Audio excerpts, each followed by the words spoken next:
Okay, let's go ahead and dive into today's training. And again, we're talking about targeting today, finding points of contact. Targeting is the second of 7 steps if you want to have federal revenue success.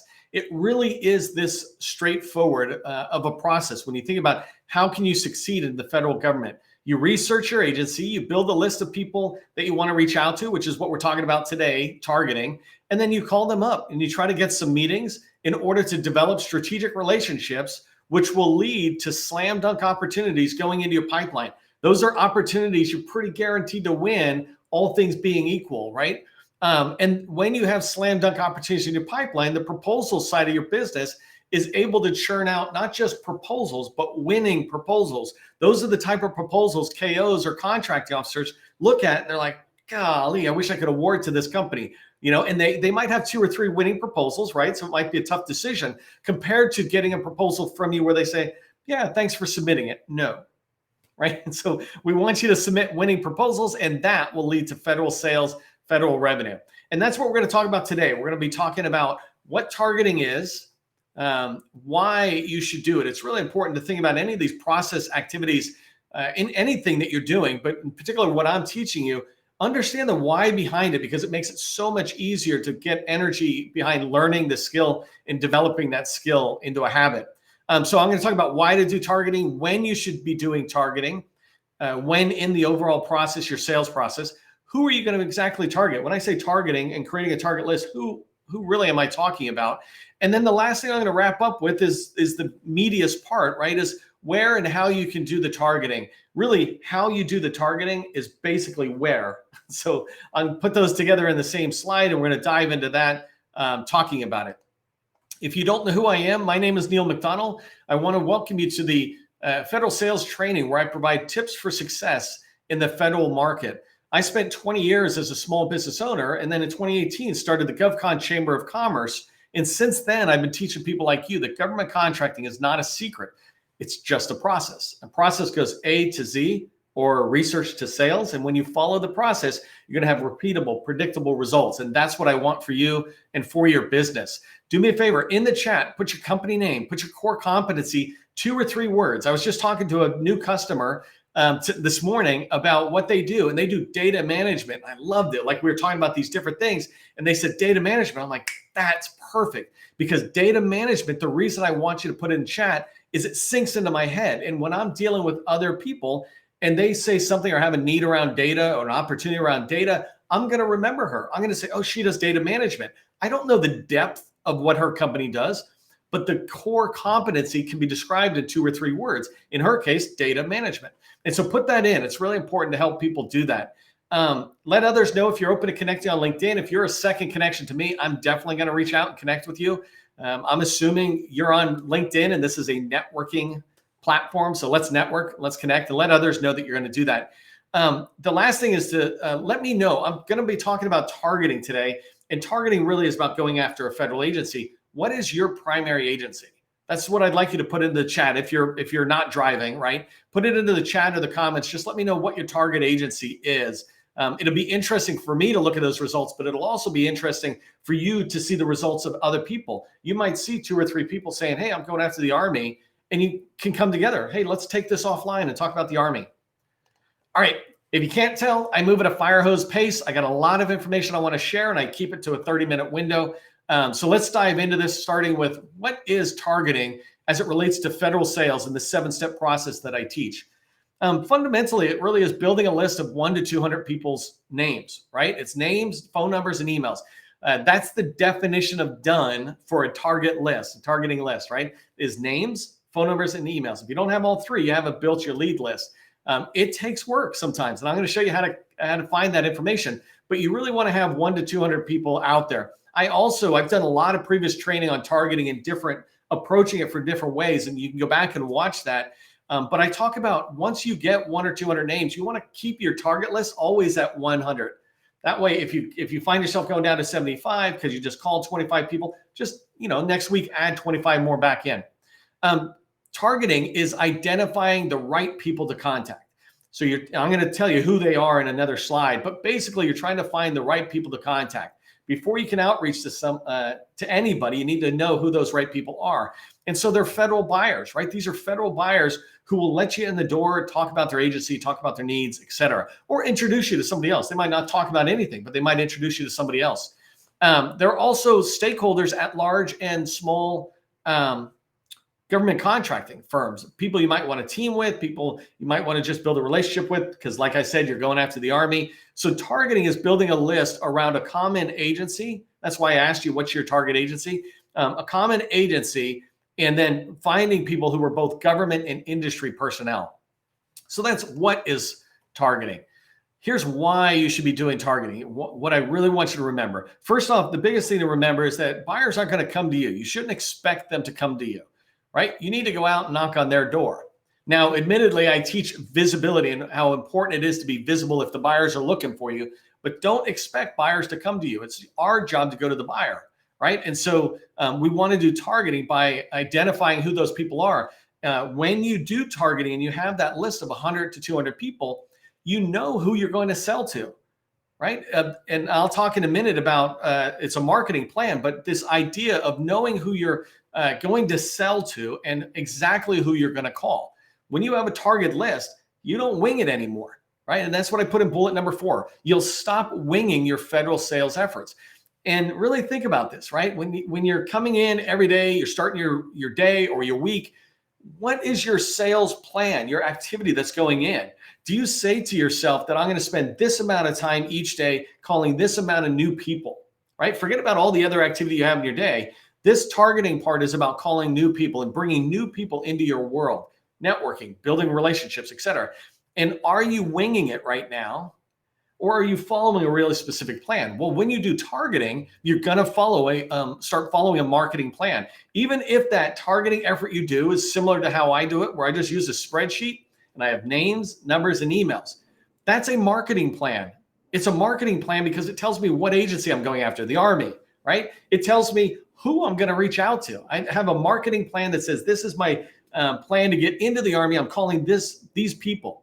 Or I'm contacting these people. How are you doing that? Well, I'm doing it through email and I'm doing it through phone, right? And well, how are you going to measure the success? Well, the number of people who answer me, the number of people who talk to me about their agency or their company, the number of people who set up meetings with me, right? That's how I'm going to measure it. So this targeting effort not only is just about putting people's names and numbers in there, but it's giving you a marketing plan that you can follow. So that way you're not doing ad hoc or reactive or winging your federal sales effort, but you're really following a plan. And the last thing is it enables you to play the numbers game. Sales is a numbers game. I've been doing sales since I've been doing it since like 10 when I had a paper route and I had to sell newspapers. But it really started when I started becoming a student of sales when I was 18, selling vacuum cleaners door to door. And I've gone through selling multi-billion-dollar solutions, right? So it's gone this whole gamut, but sales, no matter what you're selling, is a numbers game. You have to contact enough potential customers in order to make a sale. And so when you do targeting, you're creating a list of 100 or 200 people. Only some of those people are going to answer the phone or respond to your email. Only some of those people who respond are going to be interested in what you sell. Only some of those people who are interested in what you sell will have a need. That need is a very small percentage. It'll be 2 to 10% of the people you reach out to if you're really niching down on who to target. But when you reach out to 100 people or 200 people, now you've done enough. Now you're reaching out to enough people, that numbers game, that you will be able to find the 2 or 3 or 4 that want to build strategic relationships with you and team with you, that want to buy from you, right? It's a numbers game. Targeting is the beginning of that game.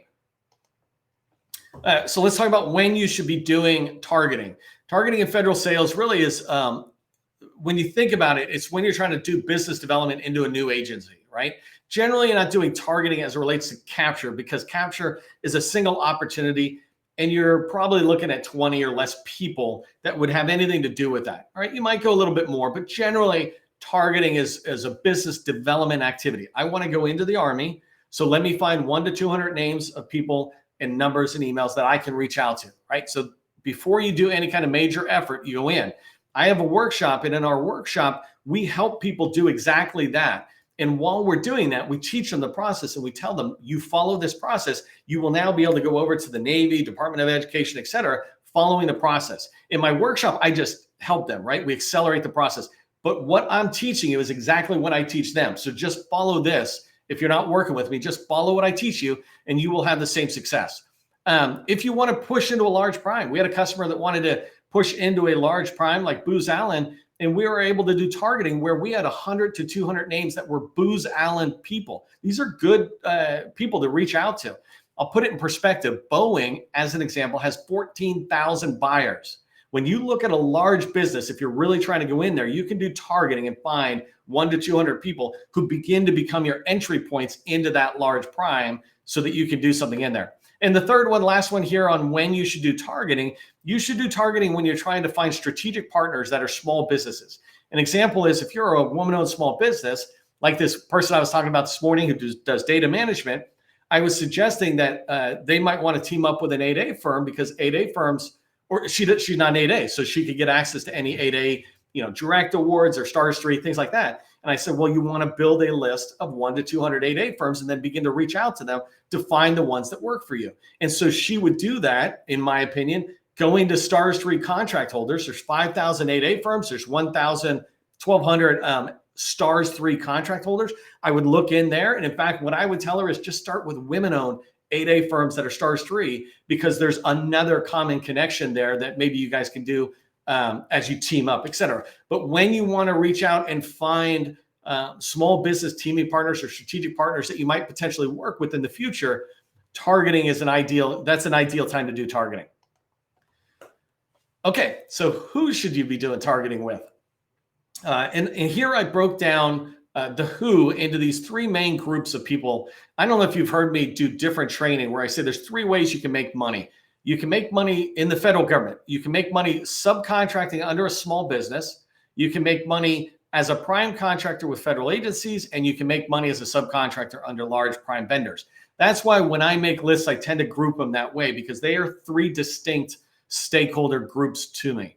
And so when you think about federal agencies, the type of people you want to be putting on your target list are contracting officers or anybody else in the acquisition side of the house. For example, contract specialists, branch chiefs. We're reaching out to the Army, ironically, with another customer, and we're looking at division chiefs that are out there. These branch leads, division chiefs, and they're in charge of a bunch of contracting officers themselves. So like a division chief might have 50 or 100 contracting officers under them. So those type of people are ones to reach out to.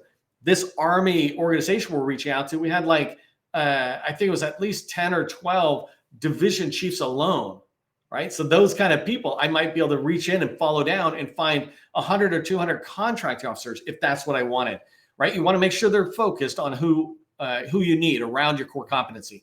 Small business professionals. These are small business specialists. They're, I think, deputy directors of small business in the DoD. They're, you might think about the Osdeboo shop, et cetera. Those small business professionals are people who should be on your targeting list when you're trying to get into an agency. And then obviously program office personnel. If you're doing data management, the chief data officer, any of the data stewards and data set owners, people like that, you begin to understand who they are. And I'll talk about how do you find them in a second at the next slide.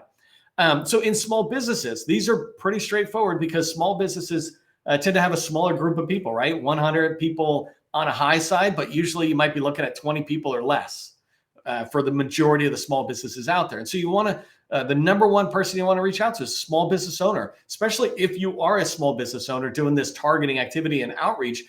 You want to reach out owner to owner. There's a lot of shared experiences there that you can find. But even if you're a business developer or capture person, reach out to the owner and get to know who they are. Add them to your list, add their leaders. So they might have VPs of whatever, add them in. I often see like chief marketing officer, chief growth officer, head of VP of customer service, whatever it is. Anybody in a small business that's in a leadership role is fair game for your target list because they're all going to be willing to talk if the conversation is leading towards mutual growth, right? And the last group is sales team. I didn't put specifics in there because in small businesses, they tend not to have a lot of people. And so you want to find out who's in there. I'll talk about how you can find them in a minute. So large primes, there's 7 that I really like within large prime contractors that you can add to your list. So the first one is business development leads. an example of this is there would be a business development lead responsible for all of the Navy or Air Force, for example, or HHS. That's a business development lead. They're in there, they're understanding the agency, they're getting to build relationships that they have, and they're identifying opportunities. And then it feeds into the capture lead, right? So these capture leads tend to work on 4 to 10 opportunities at a time at most, and they're really pushing forward. And this is another group of people. You can find these type of people's information pretty quickly out there because they're salespeople and they want to be visible. There's practice area leads. And so I think about Booz Allen as an example. I can go into Booz Allen or SAIC. I went and found the head of SAIC's cloud, right? And able to go in there and see them. Contract vehicles. So if you go into a large prime contractor, they have many contract vehicles. And often you can go onto their website and see who's managing those contract vehicles. The contract vehicles have a program manager and a contract administrator. They might have a few other people, but those are pretty typical. Those are the people who manage the vehicle, sometimes multiple vehicles, but they manage the vehicle compared to separately down on number 7, customer-facing program managers. They're the ones who are doing the task orders, et cetera. So you want to find those kind of people. And the last one, number 6, reshifting my order there a little bit, are the small business liaison officers, right? And so these SBLOs, these are great people who can get you in. You can find a lot of these people's information. Might as well tell you right now, because I forgot about this in the next slide, is you can find this information. If you go to NASA, they'll show you which large primes are working with us, and here's their SBLOs. We have a whole list of all of them in there, but you're able to find these liaison officers. So you see 7 different people at large primes. And when you think about building a list of 1 to 200 people, it's not going to be hard. It'd be a little bit of time consuming, but literally you could do this in less than a week. That's 1 to 200 people to reach out to. That's a pretty amazing amount. Okay, so let's spend the rest of our time talking about how and where do you go to get to build your targeted list. So the important thing about a target list is that you're identifying the primary agency, and then you want a name, a phone number, and an email. Those are the 3 things we're looking for. And so I did not put these in any particular order, and I'm just going to go down through some of them, but some of them are going to be new to you. Some of them are going to be gold mines to you. So the first one is the dynamic small business search. That's where you go when you want to find the small business owners for the for any small business. Go in there and find the owners. Sometimes they have a point of contact. Sometimes they have an additional name. There's a field called current principals, and sometimes people put in 2 or 3 people in addition to the primary owner. So that's a great place to go. Another place that I forgot, and I could have put it on here, and I alluded to it earlier, are contract vehicles. Let's call this a bonus to number 1. But contract vehicles, you can go to GSA and find primary points of contact for companies on their contract vehicles. 8A Stars 3 as an example. You can download a whole spreadsheet of all 1,200 companies that are contract holders, and in there is a name, a number, and an email for the primary point of contact for Stars 3. So there's ways to do that and get that information off of contract vehicles. The second one is FPDS and USA Spending. So this is a great way to go in and find information about contracting officers. For example, you can find these in FPDS by just going up to the top right of an opportunity. When you open it up, not an opportunity, but an awarded contract, you can open up the item in FPDS, and the top right is usually a point of contact, a name, a number, and an email, one of those 3 things. Usually it's just an email actually and a name, but then you follow up on Google or wherever else to learn more. USA Spending is another great way to go in there, because if you're trying to build a target list, sometimes that target list begins with finding out what is the organization of an agency or who's selling into that agency. And you take that information away, let's say company names, and then you go feed it into DSBS. You go check out their websites, et cetera. But USA Spending allows you to do your research pretty heavily. So 3 here is LinkedIn. This one is fantastic for finding people's names and to be able to see them on LinkedIn and what they're doing. You still usually have to go off to Google and get information about their phone number and their email. It just takes time to do it. But LinkedIn, I can go into any particular agency and see tens, hundreds, thousands of employees at a particular place. If I want to get into the Army, I can go to one particular subordinate command and see 50 or 100 people minimum in that subordinate command And that's the start of my research, right? Like, okay, now I know their names. Let me go out to Google and now start finding other information. So Google is number 4. And I talk about this. Google is your best friend for everything, right? So you can dive in.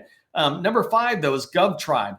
This is my favorite tool, hands down, for tough targeting. When I go find information from FPDS and, oh, here's a KO's name and maybe their email address or whatever. When I do that, I can go over to GovTribe. And ironically, usually I reach GovTribe by going to Google, and the first set of results has GovTribe coming up. But for some reason, their data set and the way they present it or something comes up, I'm often seeing a person's name, number, and email. If all I do is search on their name, like, John Smith Army, it'll come up in GovTribe. So check that out on Google. And if you like it, subscribe. And if enough of you subscribe, tell me, and I'll go get GovTribe to do some special stuff for us. Number 6, websites. And so this is a big one, right? It's an expansion beyond Google. But websites for the agency, I go in there and I can find a ton of information. Lately, we've been sharing out these decks, and I'll talk about them in a minute, but these decks have a lot of information. Sometimes I get that information from within the agency. Yesterday, I shared Department of Labor's a whole bunch of information about them, but their org charts.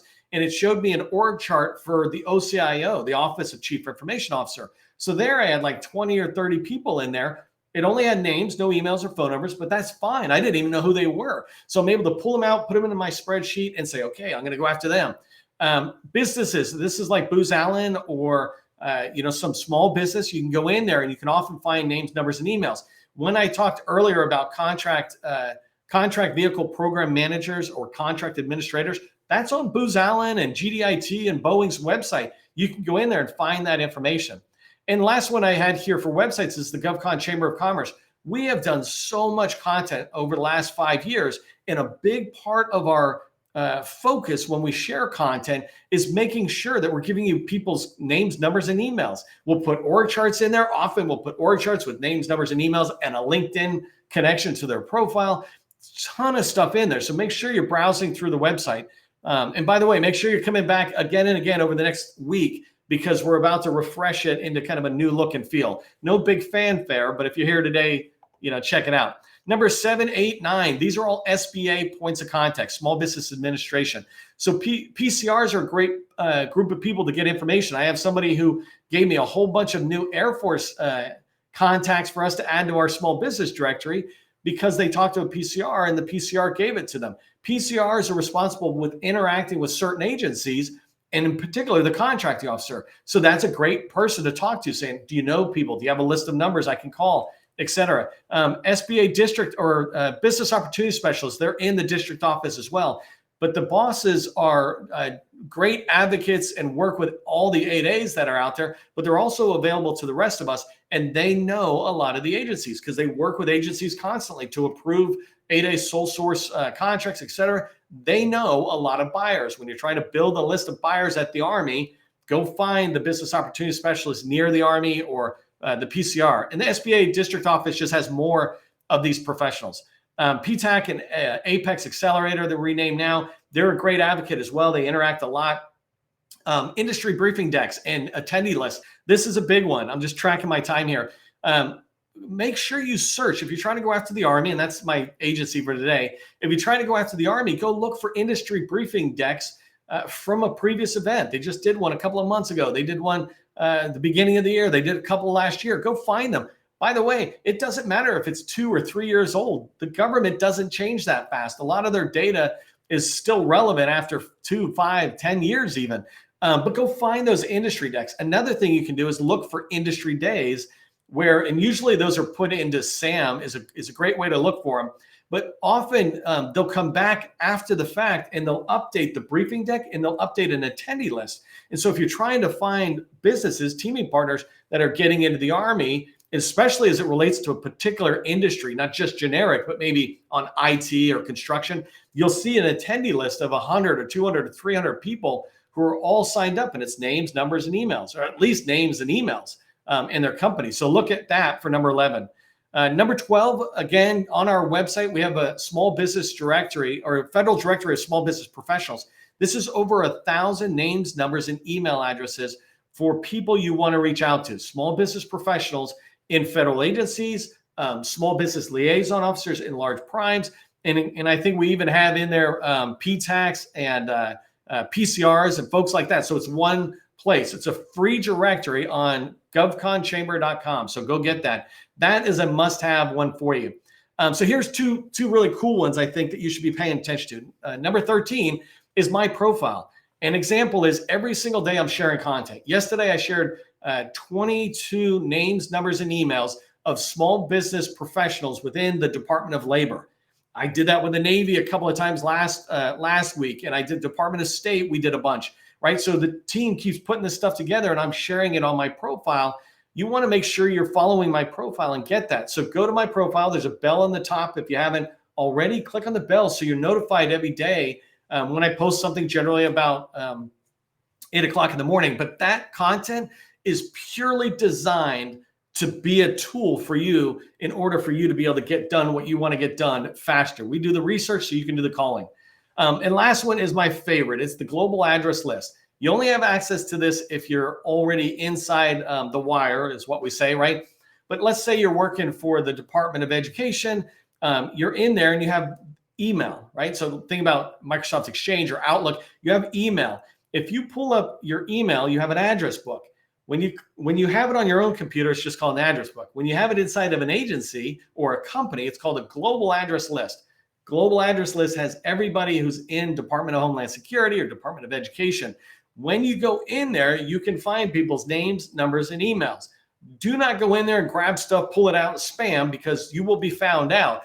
But you can use it to strategically build your target list. If I'm doing data, I might go into Department of Homeland Security and say, show me all the CDAOs, the chief data officers, right? And I can look in there and I can strategically reach out. So you decide what level you want to use, but that thing is a gold mine. Even the people within agencies and companies don't really pay attention to the fact that it exists and it's there for them. So here's what I want you to remember from today's training. The main thing is you can't depend on buyers to come to you, right? You have to go to them, and targeting is about preparing yourself to go to them.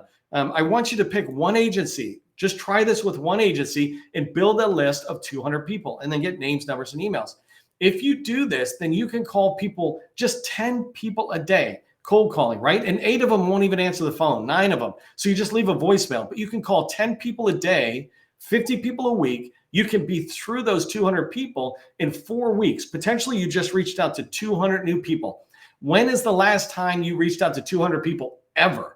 When was the last time you reached out to 200 people when you didn't go to a conference, right? Where you sat at your desk and you reached out. This is a way to do it in 15 to 30 minutes a day. That's tops. And you will build relationships with teammates and agency folks. Come back to tomorrow's training. We're doing, we're doing training every single day. So tomorrow's training is the 3rd step of the 7-step process, outreach. And really it's about how to do cold calls warmed up, right? And so I'll talk about what that all is and then how to do it. If you'd like to work with me, if you're thinking about working with me, happy to talk to you about it. We have a BD Accelerator workshop, but it's for companies that are a little further along, doing like 2 million plus, and that you have watched my training. So just send me a message if you're interested. For the rest of you, remember, government contracting, it is not a secret. It's just a process. I'll see you in the next training.